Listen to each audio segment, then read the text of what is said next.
ये बनाता है। नमस्कार दोस्तों, welcome to our YouTube channel. कैसे हैं आप? एक बार फिर हाजिर है एक नई नोटिफिकेशन के साथ।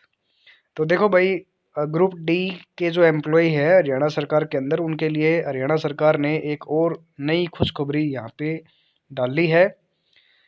तो यहाँ पे सब्जेक्ट है transfer drive of group D employ who covered under Haryana group D employ recruitment and condition of services act 2018, यानी कि 2018 का जो एक्ट था उसके अकॉर्डिंग कॉमन कैडर बनाया जा रहा है 2000 ये ग्रुप डी के एम्प्लॉय का, कि जो 2018 के बाद में जो भी ग्रुप डी के एम्प्लॉय लगे हैं उन सभी का एक कॉमन कैडर बनाया जाएगा। ये जो एक्ट है 2018 का, ये है कि कॉमन कैडर का एक्ट। तो आप ये समझ लीजिए कि इस लेटर के हिसाब से कॉमन कैडर आपका लागू हो गया है। तो देखिए इसमें क्या कह रहा है वो देखते हैं भाई। I am directed to invite your attention to the subject mentioned above and to say that large number of requested for newly required Group D employee have been received by the government from time to time regarding change of their post or department on the ground of technical educational qualification। ठीक है, ये कह रहा है भाई जो भी group D के अंदर एम्प्लॉय लगे थे उनकी टेक्निकल, जैसे कोई बीटेक था या मास्टर डिग्री है, तो उनके अपनी एजुकेशन के अकॉर्डिंग समय समय पर पोस्ट और अपना महकमा जो डिपार्टमेंट है वो बदलने के लिए गवर्नमेंट को भाई बहुत सारे लेटर मिले। उनको देखते हुए क्या कहा है, this induce the request of employ who have filled the CWP number 21742 of 2020 in the honourable high court in which they paid that the posts such as cook, barber, cobbler, etc. offered to them is not commensurate with their operation or qualification। ये high court के अंदर एक case किया गया था, जिस case का number है ये 21724/2020 के अंदर। ठीक है, तो हाईकोर्ट में ये लेटर डाला था इन्होंने कि ये जो पोस्ट है कुक, बार्बर और कोबलर, मोची यानी कि धोबी वगैरह की जो पोस्ट थी, ये जो पोस्ट है ये उनकी एजुकेशन क्वालिफिकेशन के अकॉर्डिंग उनके लिए ठीक नहीं है भाई। तो सब ने अपना अपना लेटर डाला भाई, हमें भाई अच्छी नहीं लग रही है post. All the group D employ required on or after the enhancement of group D act 2018 are member of common cadre. ये कह रहा है कि 2018 के जो एक्ट बनाया था 2018 के बाद में जो भी ग्रुप डी के एम्प्लॉय लगे हैं वो सभी कॉमन कैडर के अंडर में आते हैं। Therefore, Group D employee who is covered under the Act is liable to serve on any of the cadre post in any department or office under Haryana government situated in any place within or outside Haryana state. He has no right to get the post or place of posting or department as per her or his choice or on the basis of his education qualification or otherwise।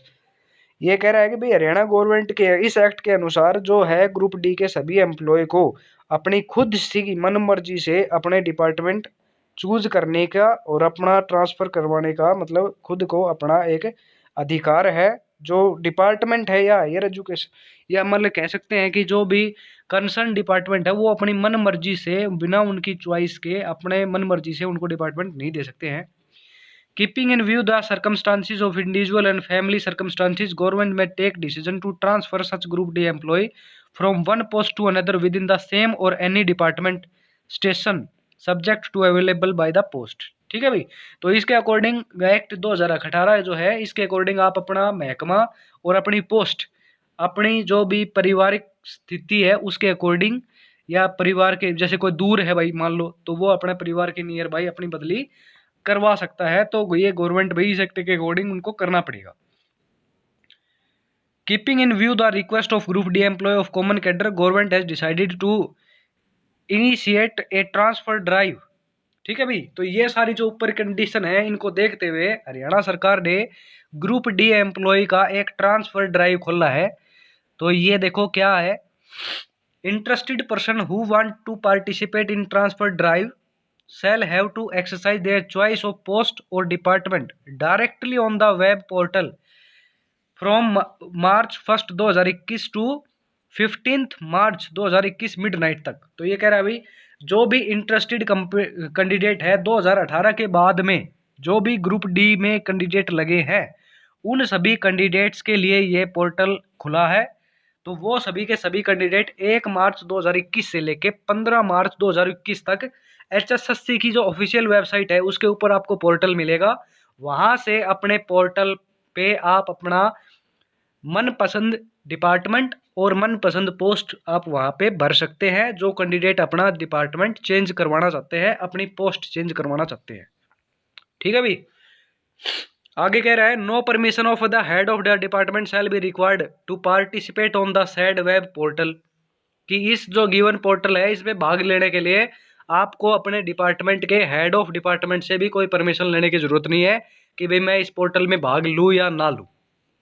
In case of change of post or department, an appointment letter will be issued by the concerned appointment authority and it will be treated as appointment by transfer। बहुत important point है भाई। देख लो क्या कह रहा है कि अगर आपका डिपार्टमेंट या आपकी पोस्ट बदली होती है, चेंज होती है, तो आपको जो कंसर्न जिस भी डिपार्टमेंट में आप जाएंगे वहां पे एक नया लेटर जारी किया जाएगा। अपॉइंटमेंट लेटर तो दिया जाएगा लेकिन उस अपॉइंटमेंट को एक ट्रांसफर समझा जाएगा। यानी कि आपको एक नया अपॉइंटमेंट नहीं समझा जाएगा, आपकी पीछे की जो सर्विस होगी वो भी काउंट होगी और आप जो बदली करके जाएंगे उसको अपॉइंटमेंट एज ए ट्रांसफर समझा जाएगा, ना कि नया ज्वाइनिंग। ठीक है भाई।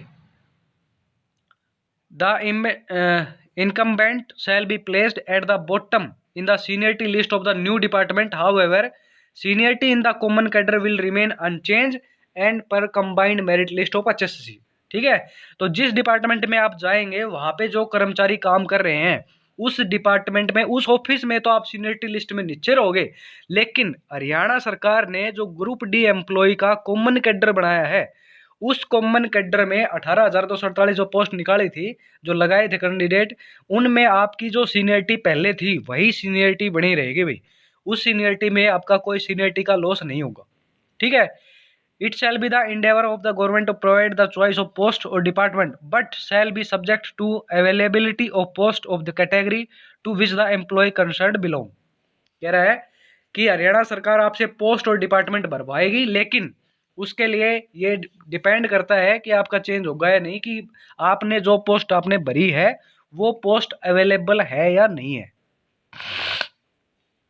It being a transfer or on his or her own request of the employ concern therefore neither any joining time or non any transfer time DA shall be admissible। It will not be treated as transfer in public interest for any purpose। ये कह रहा है भाई ये जो transfer हो रहा है ये कैंडिडेट की खुद की मर्जी से हो रहा है।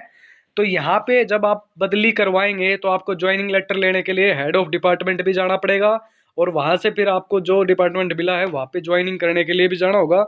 तो उसके आने जाने का जो खर्चा होगा, जो TADA होगा, वो डिपार्टमेंट आपको नहीं देगा, वो आपको अपनी जेब से ही भरना पड़ेगा भाई। ठीक है। अगला है पॉइंट है 7वां। Transit period request if any may be achieve by the government employ by way of availing casual leave or any other kind of leave and pay and allowance if any admissible। The period shall be paid by the new office or department whereas he is assumes the charge। The pay and allowance of the period of gazetted holidays falls if any between the period of releasing and assuming the change of the post shall be admissible from the new office or department। ठीक है।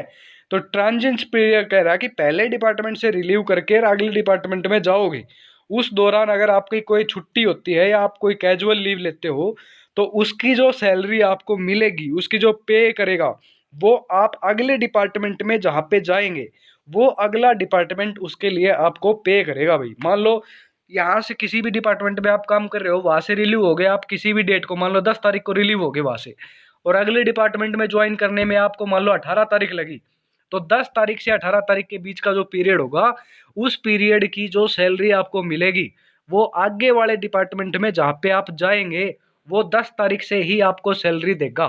10 तारीख तक की salary पीछे वाला department देगा और 10 से आगे वाले की 11 तारीख की जो सैलरी होगी वो आपको आगे वाला डिपार्टमेंट देगा भाई। The option once availed and confirmed by the employee shall be final and cannot be changed in any circumstances।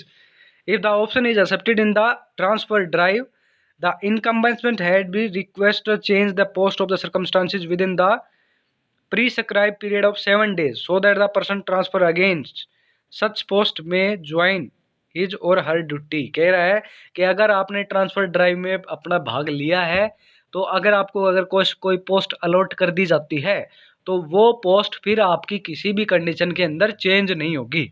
मतलब पहले जैसे डिपार्टमेंट चेंज हुए थे तो उसमें कुछ कैंडिडेट ऐसे थे, उन्होंने ये सोचा था कि भाई अगर डिपार्टमेंट अच्छा मिल गया तो ज्वाइन कर लेंगे, अगर इससे अच्छा खराब मिलता है तो हम यहीं रह जाएंगे और उसको ज्वाइन नहीं करेंगे। तो ऐसी कंडीशन नहीं है भाई, विद इन द 7 डेज आपको वहाँ पे जाके ज्वाइन करना पड़ेगा और जो भी पोस्ट आपको मिलेगी वो आपको लेनी ही पड़ेगी। ऐसा नहीं है कि आप भाई उसको अच्छी नहीं मिली तो चलो उसको छोड़ दो, पहले जहाँ वही रहेंगे, आपको चेंज करना ही पड़ेगा। The employee who have already been transferred in the previous reallocation drive will not be entitled to participate in the transfer drive। Number 9 बहुत इंपॉर्टेंट पॉइंट है भाई। इस नंबर 9 इंपॉर्टेंट पॉइंट में कह रहा है कि वो एम्प्लॉय जिन्होंने पहले ट्रांसफर ड्राइव में भाग लिया था और उनका ट्रांसफर हो गया है, वो अब इस वाले ट्रांसफर ड्राइव में भाग नहीं ले सकते, उनका ट्रांसफर नहीं होगा। जो कैंडिडेट एक बार ट्रांसफर ड्राइव में भाग ले चुके हैं और उनका ट्रांसफर हुआ है वो कैंडिडेट दोबारा भाग नहीं ले सकते भाई। अगला 10 नंबर है, no employ appointed against the post of ESP quota will be entitled to participate in the transfer drive because the matter of some of the employ is subject the honourable high court. कह रहा है कि जो candidate ex serviceman person quota से लगे हुए हैं वो भी ट्रांसफर ड्राइव में भाग नहीं ले सकते। Request for the change of the post from the non technical to technical and vice versa shall be considered but the same of the change of the department only shall not be considered. क्या कह रहा है कि आप इस transfer drive के through जब जैसे कोई बंदा टेक्निकल एजुकेशन कर रखी है, बीटेक कर रखी है, पॉलिटेक्निकल कर रखी है और वो नॉन टेक्निकल पोस्ट पे लगा हुआ है तो वो टेक्निकल से नॉन टेक्निकल में और नॉन टेक से टेक्निकल पोस्ट में भी आप अपनी ट्रांसफर यहाँ से करवा सकते हो भाई। तो ये थे इसके मेन पॉइंट थे, ठीक है। तो ये प्रेफरेंस दे रखी है कि अगर आपको ट्रांसफर ड्राइव में आप भाग लेते हो और मान लो पोस्ट कम है ट्रांसफर के अकॉर्डिंग और आपकी कैंडिडेट ज़्यादा पार्टिसिपेट करते हैं तो प्रेफरेंस जो देगी, जिस हिसाब से प्रेफरेंस देंगे वो यहाँ पे दे रखी है कि सबसे पहले प्रेफरेंस कैंडिडेट को दी जाएंगी फिजिकली डिसेबल्ड पर्सन को, ठीक है। उसके बाद विडो या विडोवर एम्प्लॉय जो है उनको, या फिर जिन्होंने जैसे विडो कोई वुमेन है और उसने दोबारा शादी नहीं की तो उनको प्रेफरेंस दी जाएगी। उसके बाद अगर पोस्ट बचती है तो अनमैरिड फीमेल एम्प्लॉय जिसकी एज 30 साल से ज़्यादा है उनको प्रेफरेंस दी जाएगी। उसके बाद है डिवोर्स फीमेल एम्प्लॉय, ठीक है, जिन्होंने दोबारा शादी नहीं की उनको प्रेफरेंस दी जाएगी। वाइफ ऑफ मिलिट्री और पैरामिलिट्री पर्सन को प्रेफरेंस दी जाएगी। उसके बाद में आते हैं person who are temporary medically unfit for the present post subject of medical certificate of a civil surgeon, ठीक है। जिस पोस्ट पे आप काम कर रहे हैं वहाँ पे अगर आप फिजिकली हैंडीकैप्ड है या किसी तरह से फिजिकली फिट नहीं है तो आपको सिविल सर्जन से सर्टिफिकेट बनवा के उसके साथ लगाना होगा, फिर उसको प्रेफरेंस दी जाएगी। उसके बाद है person appointed to the technical or semi technical post the list of technical post is enclosure.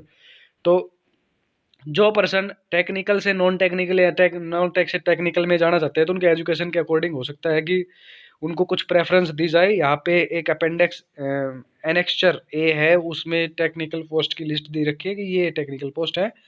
Couple case को फिर काउंट किया जाएगा भाई, आपके मान लो हस्बैंड वाइफ दोनों है वो किसी भी गवर्नमेंट जॉब में एम्प्लॉय है तो उनको फिर बाद में प्रेफरेंस दी जाएगी।